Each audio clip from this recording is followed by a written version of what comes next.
Tidak selamanya yang besar itu besar, tidak selamanya yang kecil itu kecil. Ya kan? Jadi ada perubahan. Nah, Partai Umat ya dengan keyakinan pertolongan, ya, mendapatkan pertolongan dari Allah Subhanahu wa taala, karena kita ini ingin memberikan. Kita bukan ingin mengambil, tapi memberikan apa yang kita punya. Apa yang kita punya? Yang kita punya adalah keyakinan.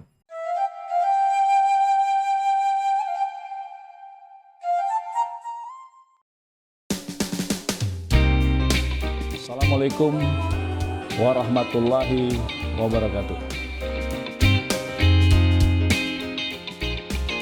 Alhamdulillah, la ilaha illallah. Saudaraku sekalian, mari kita renungkan hidup kita ini.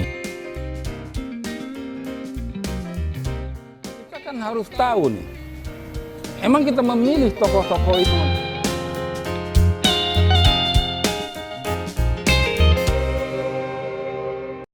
Assalamualaikum warahmatullahi wabarakatuh.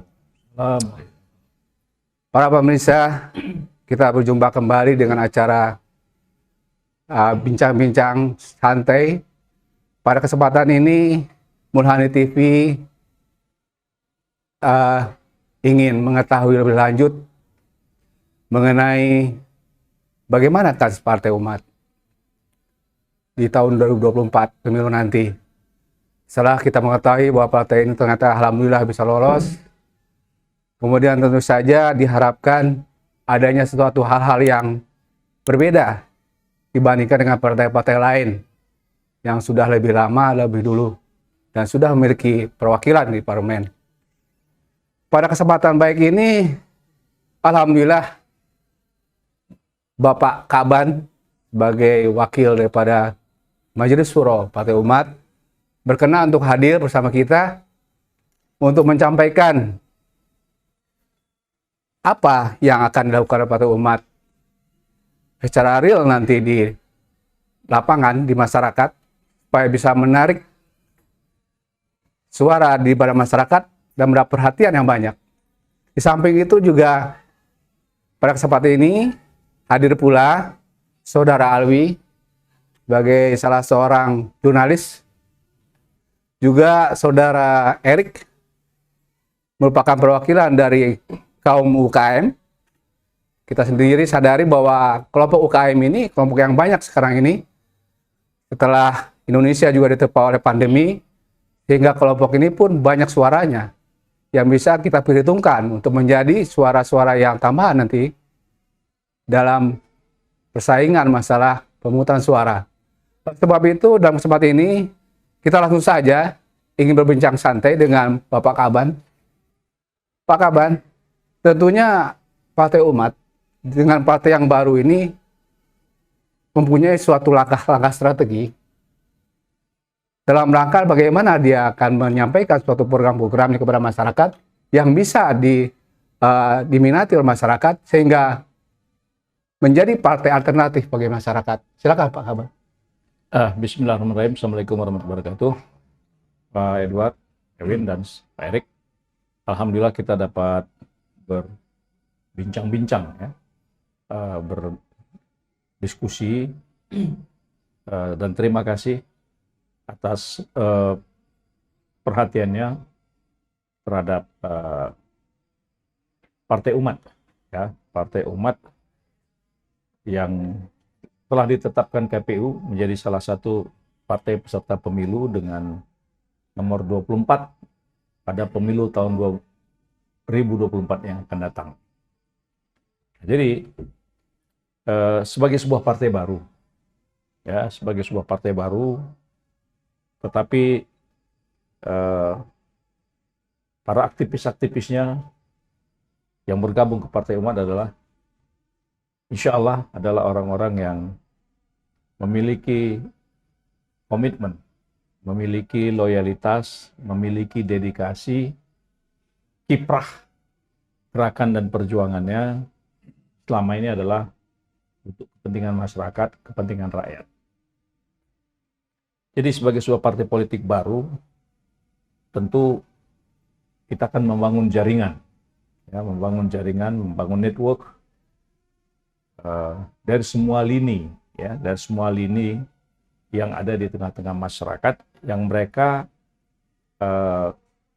kita stimulan, ya, kita melakukan stimulan agar mereka memiliki sikap, memiliki keberpihakan di dalam pemilu yang akan datang. Karena Partai Umat concern, ya, concern terhadap perolehan suara untuk mengisi parlemen. Ya, karena parlemen adalah institusi, ya, yang memiliki hak-hak parlemen yang dilindungi oleh undang-undang, yang dia memang betul-betul harus mengaspirasi kepentingan rakyat, kepentingan masyarakat. Karena kehadiran Partai Umat ini kan di tengah-tengah kita juga baru selesai menghadapi pandemik, tapi dampak dari pandemi COVID-19 ini itu 3-4 tahun yang akan datang juga masih belum tentu terselesaikan. Jadi artinya apa? Artinya Partai Umat akan concern, ya, ya, untuk secara terus-menerus melalui institusi parlemen, ya, agar hak-hak rakyat, ya, hak-hak masyarakat, agar kehidupan mereka betul-betul dapat dilepaskan dari beban-beban berat akibat COVID itu. Nah, jadi kita akan lebih banyak istilahnya apa yang dapat kau berikan untuk mengangkat derajat rakyat ini, sehingga kehidupan mereka ini harus betul-betul diringankan dari berbagai macam beban-beban. Karena kita melihat misalnya hari ini kesulitan pemerintah untuk mendapatkan sumber-sumber penerimaan negara, sehingga rakyat yang berpenghasilan 5 juta itu dikutip pajak. Menurut Partai Umat itu adalah sebuah kezaliman. Ya, sungguh sangat tidak relevan. Ya, sungguh sangat tidak arif. Sungguh sangat tidak bijak.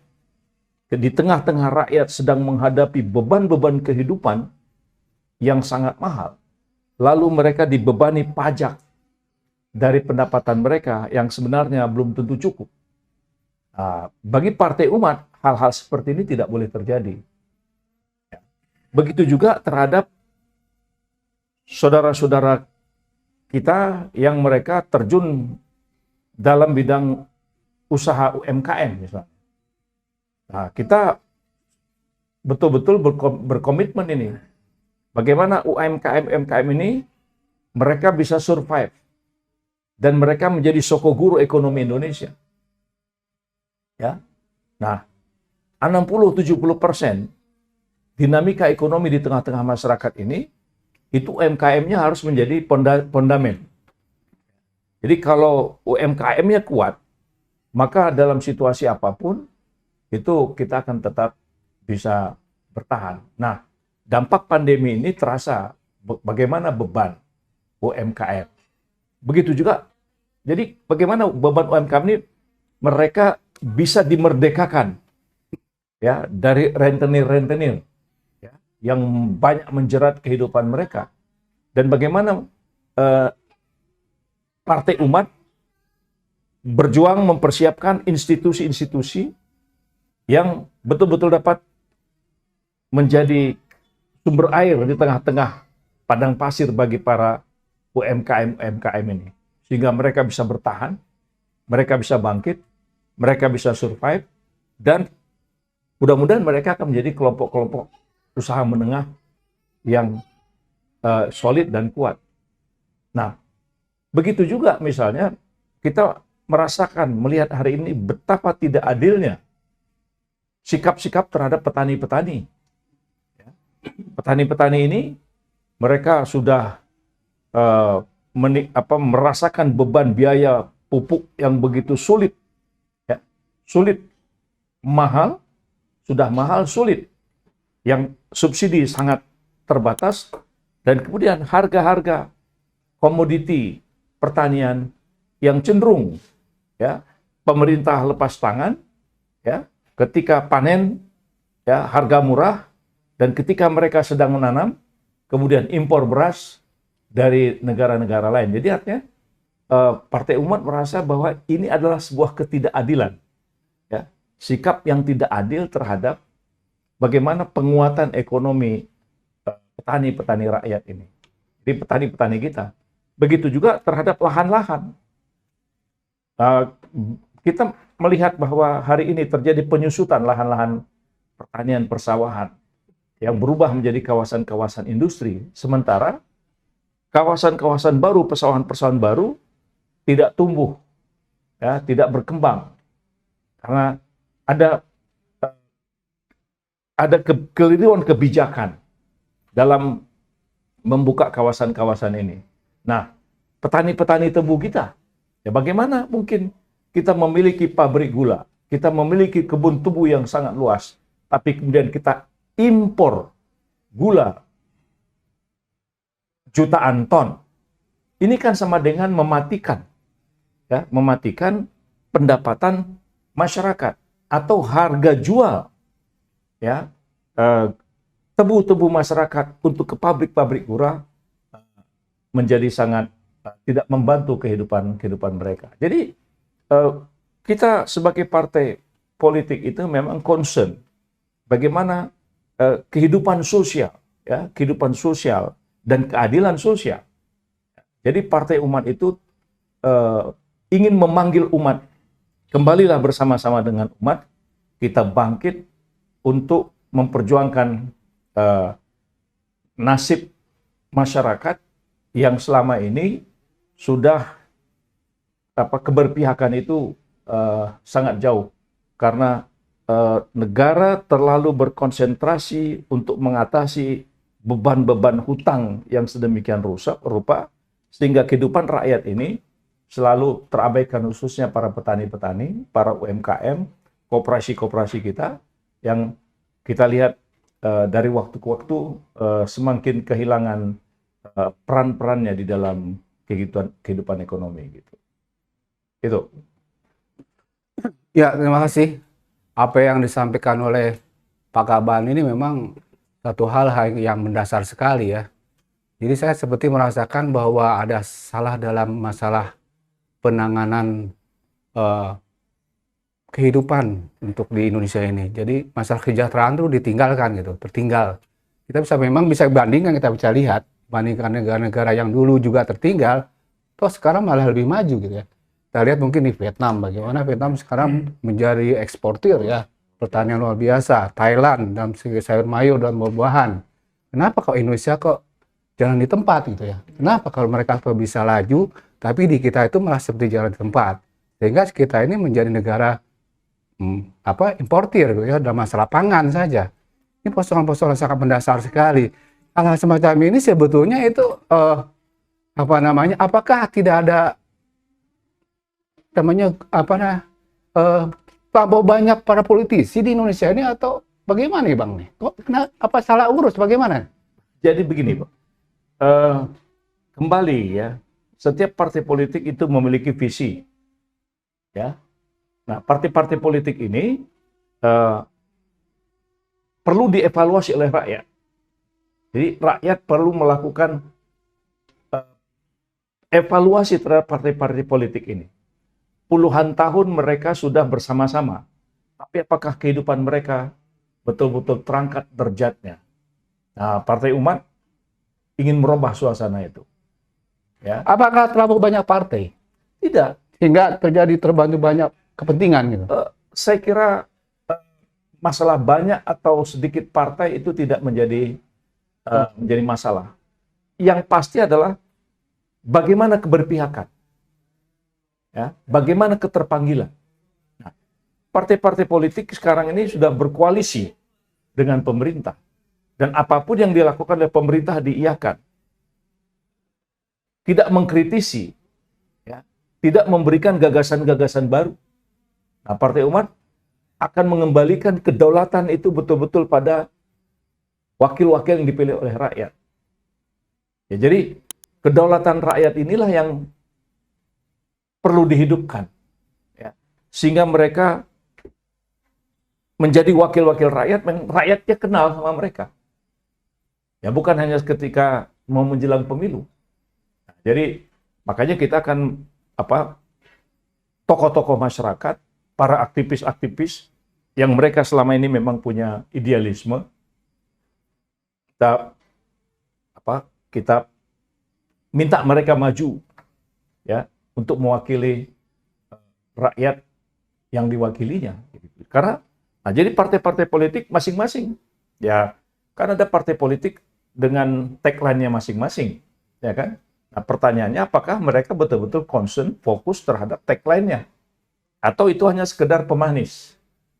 Nah, jadi masyarakat ini perlu kita didik. Jadi umat akan mendidik rakyat, mendidik masyarakat bahwa dia berhak memilih siapapun, tetapi dia juga harus bisa mengkritisi partai yang dia pilih, apakah benar-benar partai itu mampu mengangkat, membebaskan mereka dari keterpurukan kehidupan. Bagaimana anak-anak mereka, beban-beban studi anak-anak mereka, bagaimana lapangan-lapangan pekerjaan terhadap anak-anak mereka. Mereka sudah kuliah, ya. Nah, mereka sudah sekolah dengan biaya yang tinggi. Berapa banyak orang tua yang sudah menginvestasikan, mengorbankan aset-asetnya untuk menyekolahkan anaknya. Tapi kemudian setelah tamat, ya kan, parlemen diam. Parlemen tidak menginjeksi, ya, kebijakan kepada kekuasaan sehingga terbuka lapangan-lapangan pekerjaan. Nah, yang sangat menyedihkan adalah justru dibuat undang-undang. Nah, sekarang rakyat harus tahu bahwa apa yang terjadi sekarang ini adalah karena kita lihat partai-partai politik sudah tidak lagi mengkritisi kebijakan partai koalisinya, sehingga kehidupan ekonomi rakyat makin susah. Nah, insya Allah Partai Umat akan berusaha yang benar itu benar. Bagaimana ketimpangan-ketimpangan, kesulitan-kesulitan hidup itu harus diatasi. Baik. Tapi kita juga timbul pertanyaan, ya. Tiap 5 tahun itu kan selalu diadakan pemilu. Itu dengan pemilu itu merupakan salah satu indikator adanya kedaulatan rakyat. Namun kenapa setelah pemilu itu sudah selesai, kemudian itu kok tidak ada perubahan-perubahan signifikan gitu, ya, dalam hal-hal masalah kesejahteraan, masalah mencerdaskan kehidupan bangsa, itu tidak begitu terlihat signifikan. Ya, kenyataannya sekarang malah sampai reformasi, dari mulai zaman reformasi sampai sekarang, kok malah jadi repot nasi, gitu. Bahwa kita kerepotan nasi, sehingga harus impor segala macam pangan. Nah, ini saya ingin minta tanggapan dari Pak Alwi. Mungkin Pak Alwi punya pernyataan lain, mungkin bisa sedikit menjelaskan. Kenapa kok bangsa kita tuh selalu begitu, gitu, berputar-putar saja, gitu. Silakan, Pak. Terima kasih. Emang sebenarnya kita kembali lagi ke era di mana reformasi bergulir, ya. Sebenarnya reformasi dicetuskan itu langkah maju buat negara Kesatuan Republik Indonesia, ya. Tapi sayangnya, ya kan, pemerintahan itu nggak mendukung pemerintah kita, ya kan. Karena emang dari sejak reformasi hingga ke saat ini, itu yang saya melihat itu kebanyakan itu para elit, baik tingkat eksekutif maupun legislatif, ya, kebanyakan ya saling main mata, istilahnya begitu, ya kan. Akibatnya kepentingan itu seiring sejalan, ya kan. Dan mereka kepentingannya untuk, ya, bisa dikatakan kalangan gajah lah, ya kan. Masyarakat yang sebagai semut itu dilupakan. Nah, ini yang menjadi satu masalah besar yang harus dipecahkan.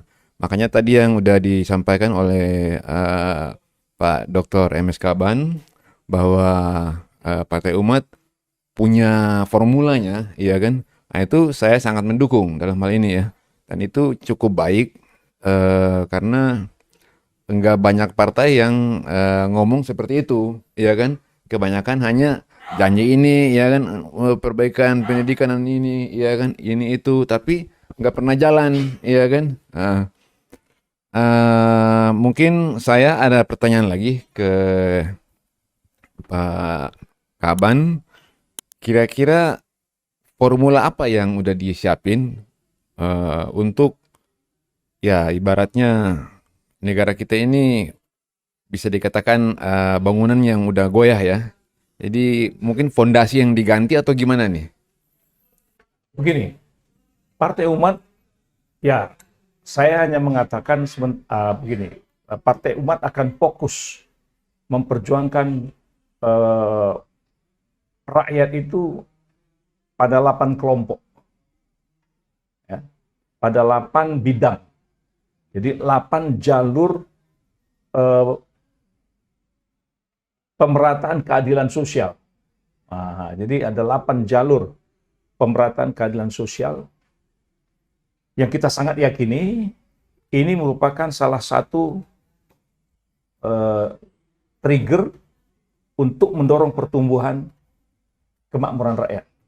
Jadi ingat ya, jadi bahasa saya adalah mendorong pertumbuhan kemakmuran rakyat, bukan mendorong pertumbuhan ekonomi dalam bahasa selama ini.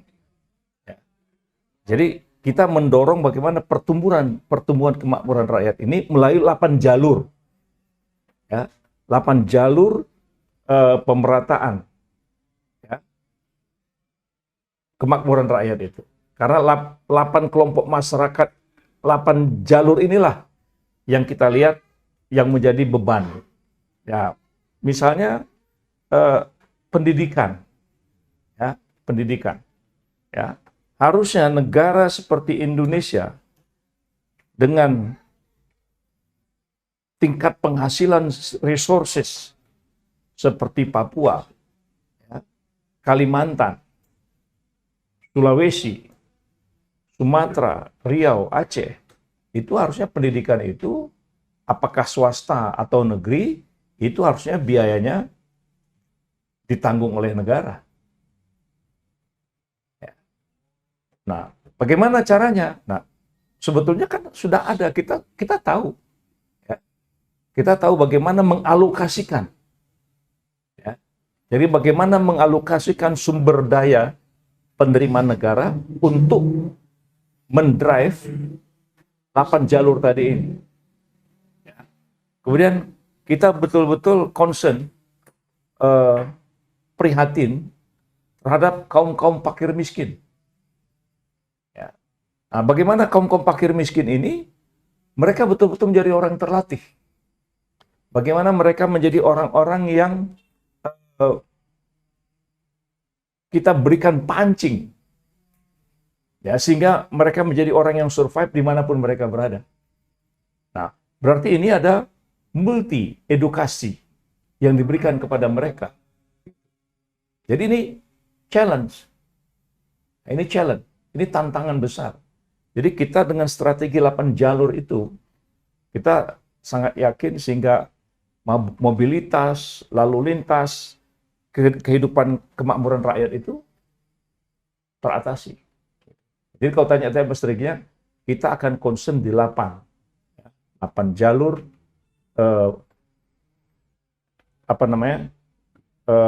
kemakmuran, ya, keadilan untuk kemakmuran masyarakat ini. Jadi masyarakat tidak perlu worry dia terhadap anak-anaknya.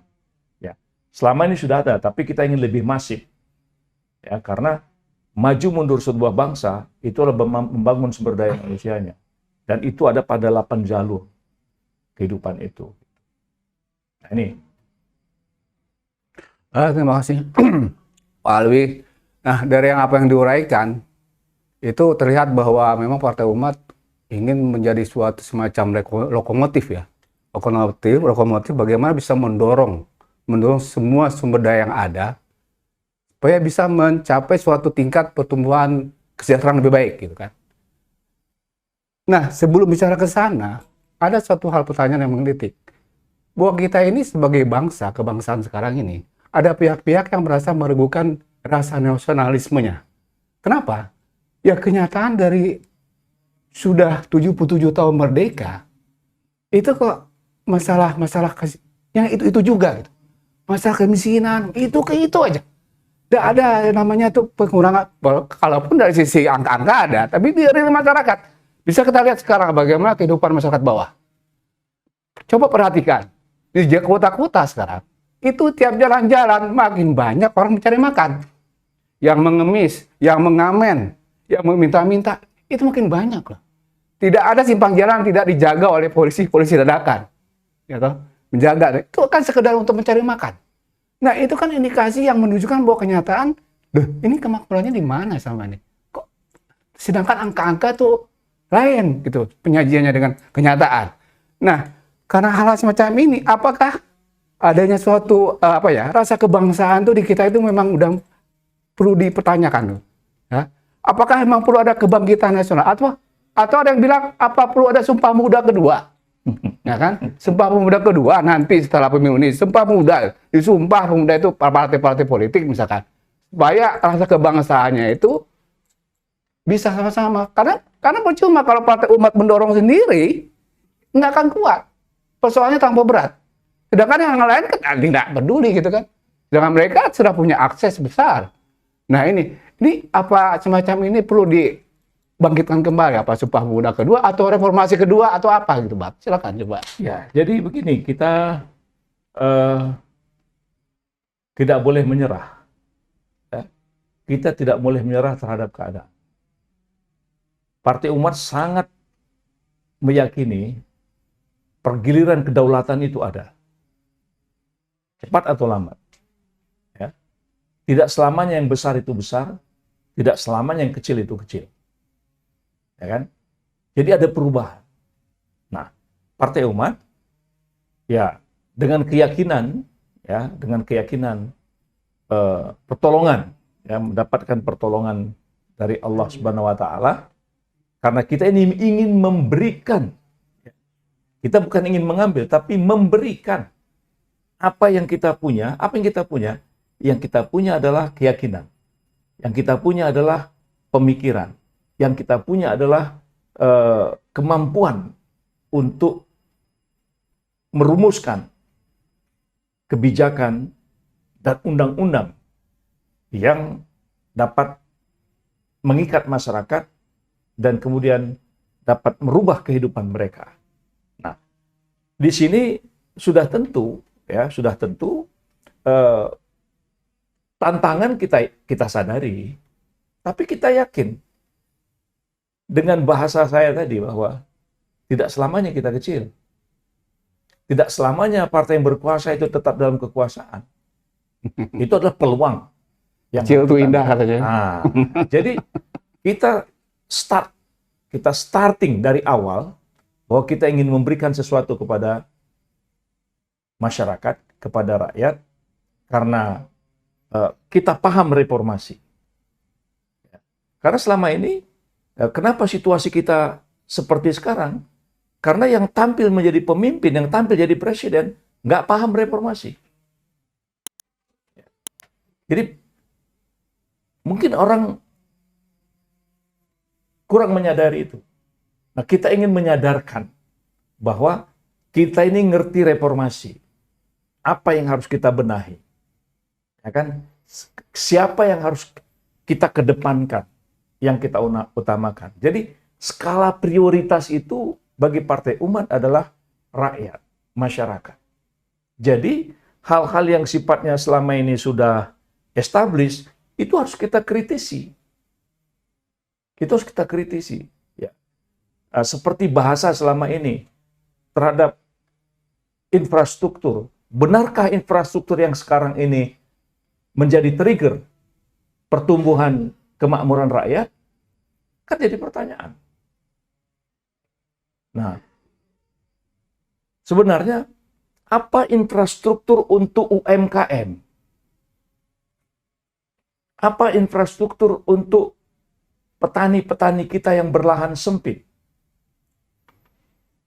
Nah, apa infrastruktur yang perlu kita persiapkan agar terjadi satu proses reformasi agraria, pemilikan lahan, jangan lagi terlalu bertumpu pada sedikit kelompok usaha yang mereka kemudian bisa dikerjasamakan saling simbiosis mutualism.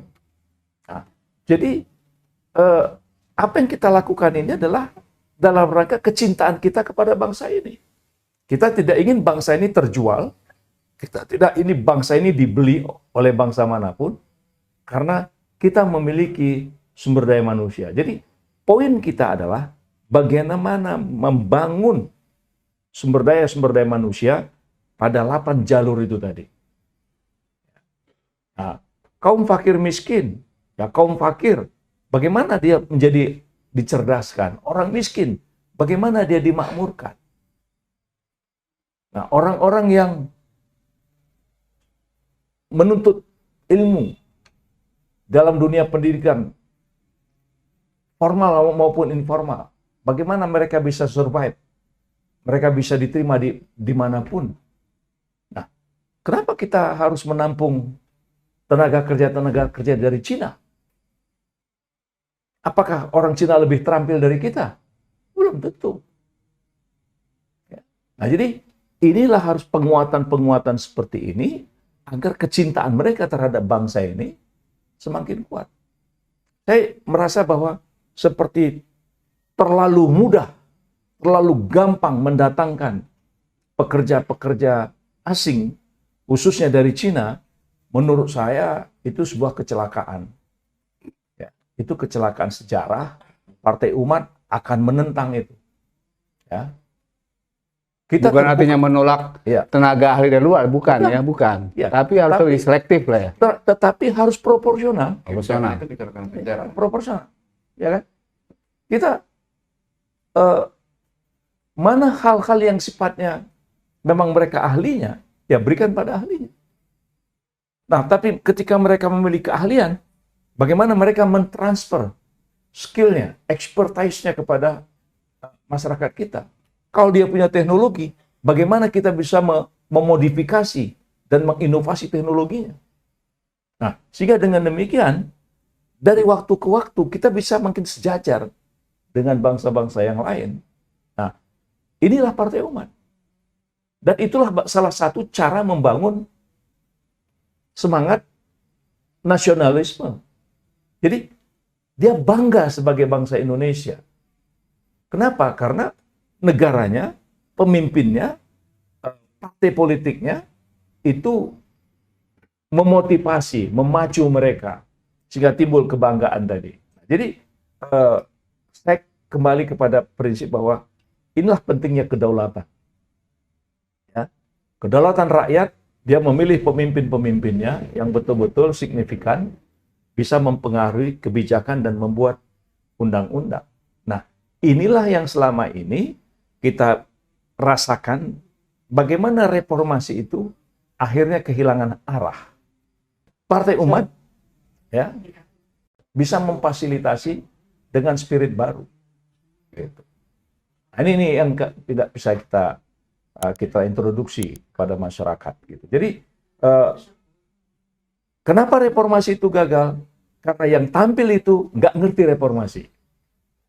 Gitu. Nah, rakyat itu terpengaruh dengan suasana seperti itu, maka sinilah tugas Partai Umat bagaimana dia dengan prinsip berdakwah, ya, prinsip mengajak, prinsip al-amru bil ma'ruf, wan nahi anil munkar, ya.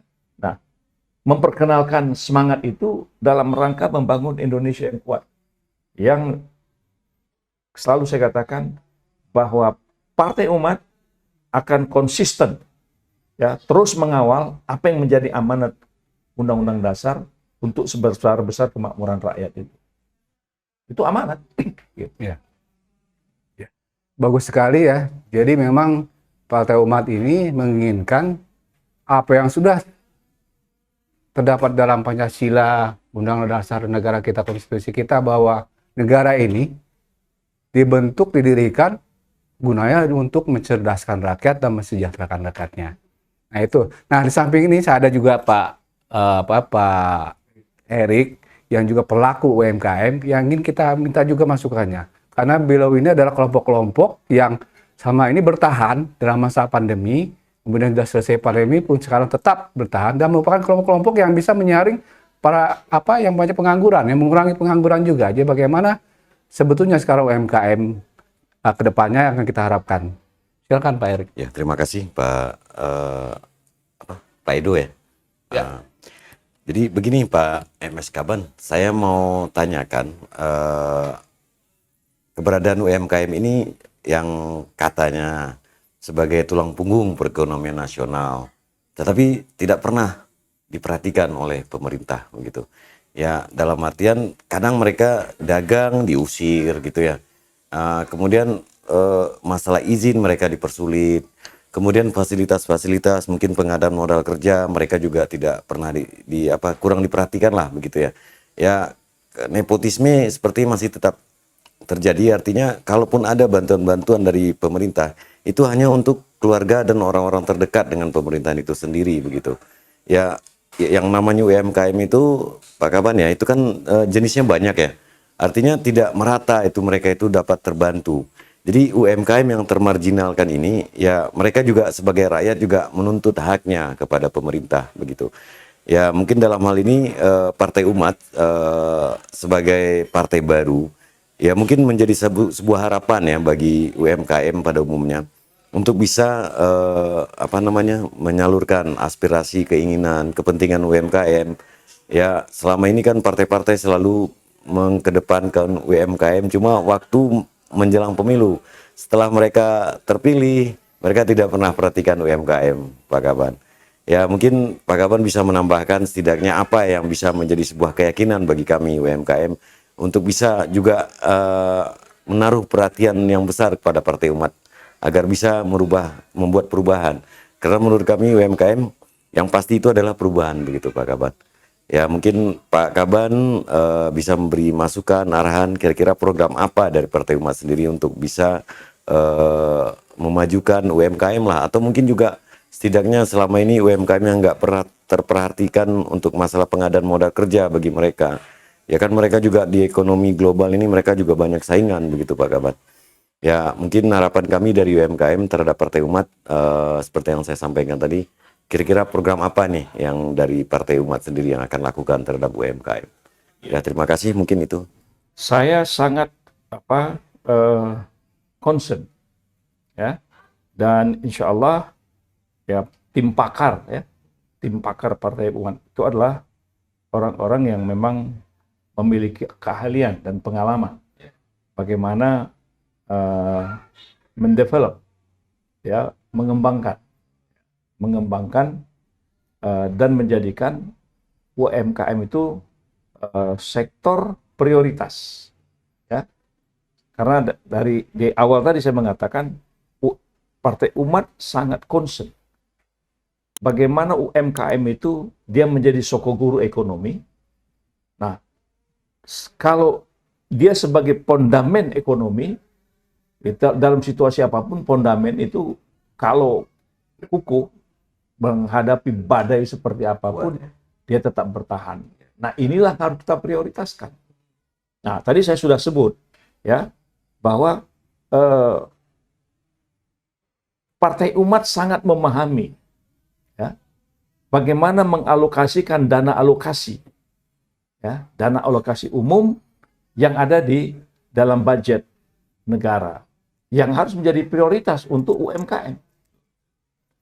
Atau juga bagaimana semua amanat undang-undang yang berhubungan dengan tanggung jawab sosial dari ribuan institusi bisnis, ya, ribuan institusi bisnis yang mereka audited, ya sudah diaudit, dan mereka memiliki keuntungan, dan bagaimana dana-dana tanggung jawab sosial CSR itu dapat mengalir, ya, mengalir tanpa diskriminasi. Nah, jadi tanpa terjadi nepotisme, tapi dia betul-betul siapapun UMKM-nya sesuai dengan wilayahnya, sesuai dengan prioritasnya, mereka harus mendapat.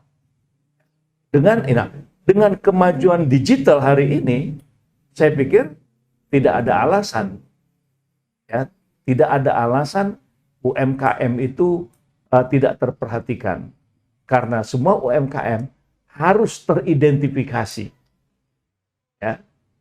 Mau dia pindah, mau kemanapun dia pindah, dia tetap teridentifikasi, ya, dengan catatan digital, sehingga dia tetap termonitor. Jika dia mendapatkan bantuan, ya, mau bantuan 1 juta, 2 juta, 3 juta, 5 juta, 10 juta, kemanapun dia pergi, dengan teknologi digital yang akan kita buat, dia harus menjadi UMKM yang jujur. Gitu. Nah ini, saya pikir teknologinya, ahlinya kita punya.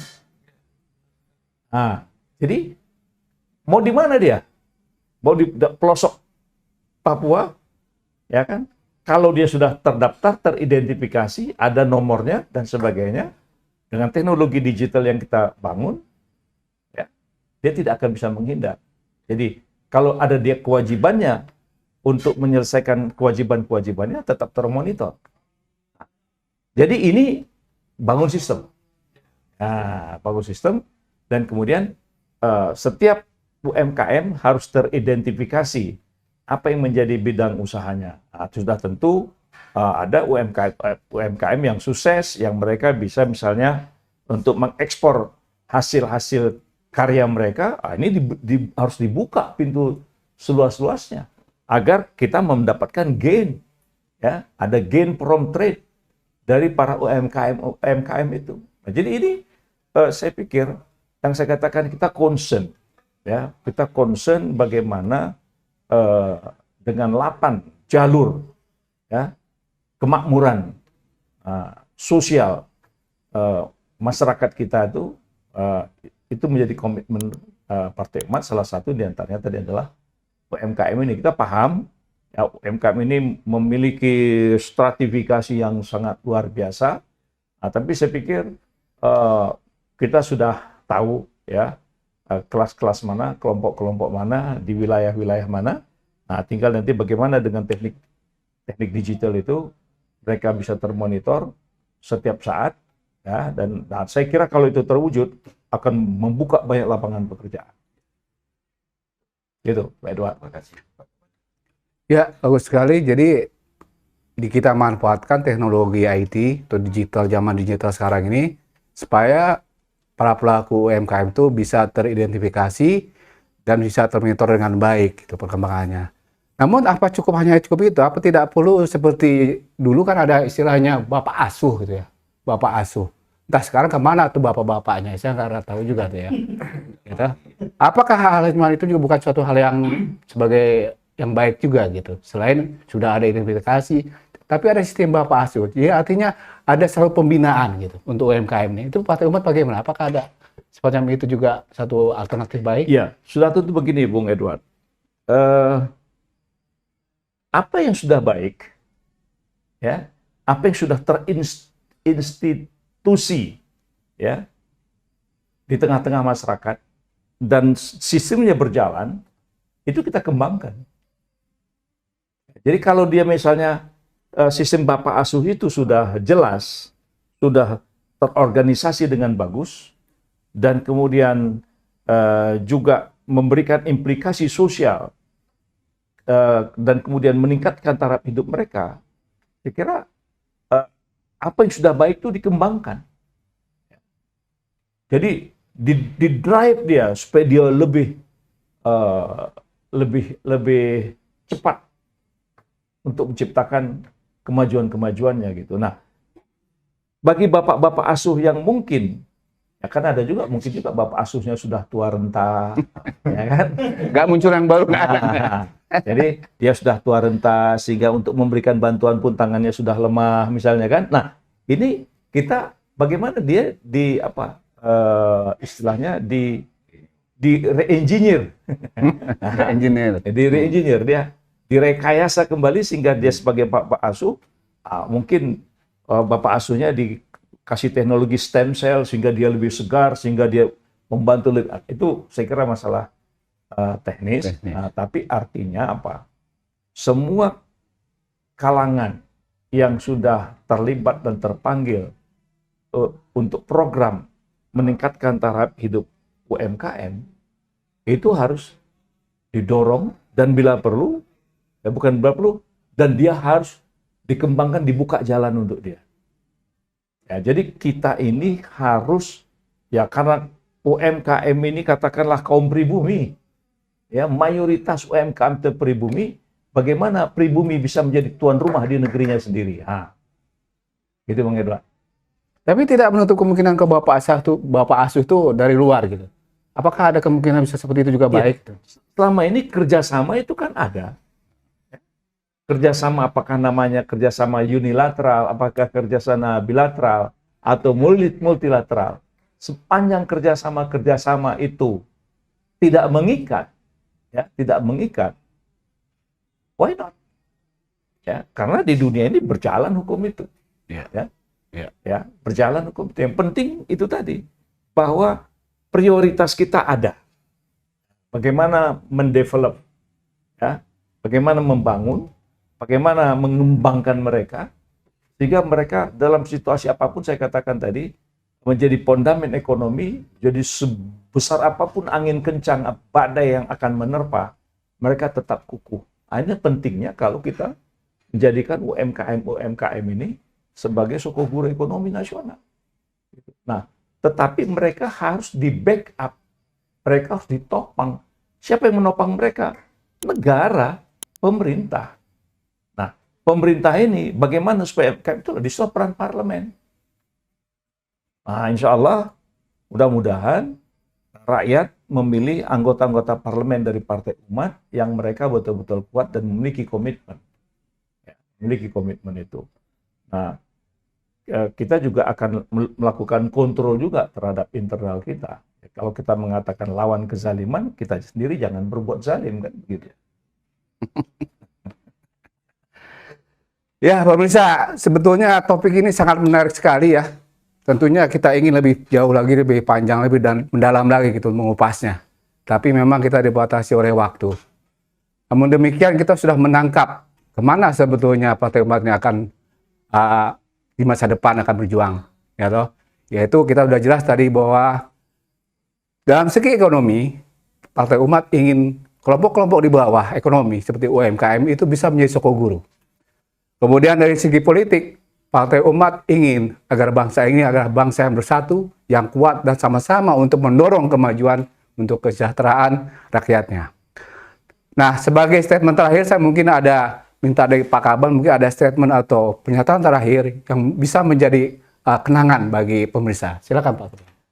Saudara-saudara sekalian, dimanapun berada yang mengikuti acara ini, ya pemilihan umum tahun 2024, Partai Umat memanggil umat, menangkan Partai Umat nomor 24 tahun 2024. Demikianlah para pemirsa, ingat bahwa kita harus memilih dengan cerdas. Pilihlah partai politik yang benar-benar memperjuangkan hak-hak rakyat. Demikian, terima kasih. Wassalamualaikum warahmatullahi wabarakatuh. 11.24.